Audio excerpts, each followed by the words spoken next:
সালাম। আসসালামু আলাইকুম ওয়া রাহমাতুল্লাহ। প্রিয় সুধীমণ্ডলী, ময়মনসিংহের ত্রিশাল উপজেলার চক পাঁচপাড়া এলাকায় অবস্থিত রহিমা ও আরিফা খাতুন মহিলা মাদ্রাসা ও এতিমখানার নবনির্মিত বহুতল ভবনের শুভ উদ্বোধন উপলক্ষে এক আলোচনা সভা অনুষ্ঠিত হয়েছে। 4 জুলাই শনিবার দুপুর 3টা থেকে মাগরিব পর্যন্ত অত্র মাদ্রাসা প্রাঙ্গণে এই অনুষ্ঠানের আয়োজন করা হয়। অনুষ্ঠানে বিভিন্ন পর্যায়ের বিশিষ্ট ব্যক্তি, আলেম উলামা, শিক্ষানুরাগী ও এলাকাবাসী উপস্থিত ছিলেন।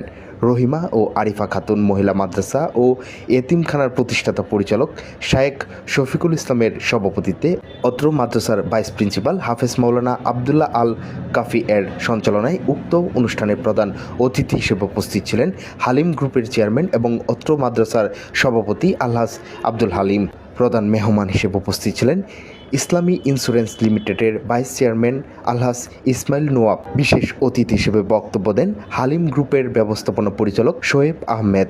গেস্ট অব অনার হিসেবে উপস্থিত ছিলেন এক্সিলেন্ট টাইলস ইন্ডাস্ট্রিজ লিমিটেডের ব্যবস্থাপনা পরিচালক আলহাজ আব্দুল হাকিম সুমন। অনুষ্ঠানে প্রধান আলোচক হিসেবে ইসলামী শিক্ষা, নৈতিকতা ও সমাজ উন্নয়নে মাদ্রাসা শিক্ষার গুরুত্ব তুলে ধরে বক্তব্য রাখেন উসওয়াতুন হাসানা মাদ্রাসার প্রিন্সিপাল শায়েখ হাফেজ আব্দুস সামাদ মাদানী। বিশেষ আলোচক হিসেবে বক্তব্য দেন মেসার্স হোলি ইয়ার সার্ভিসের পরিচালক শায়েখ আহমদুল্লাহ আল সিফাত। অত্র মাদ্রাসার মুহাদ্দিস শায়েখ আব্দুর রহমান মাদানী, হাফিজুল্লাহ, শায়েখ জামাল উদ্দিন আল মাদানী। বক্তারা তাদের বক্তব্যে নবনির্মিত ভবনের উদ্বোধন প্রতিষ্ঠানের শিক্ষা কার্যক্রমের সম্প্রসারণে একটি গুরুত্বপূর্ণ মাইলফলক হিসেবে উল্লেখ করেন। একই সঙ্গে তারা সমাজের বিত্তবান ও শিক্ষানুরাগী ব্যক্তিদের মাদ্রাসা ও এতিমখানার উন্নয়নে সহযোগিতার আহ্বান জানান।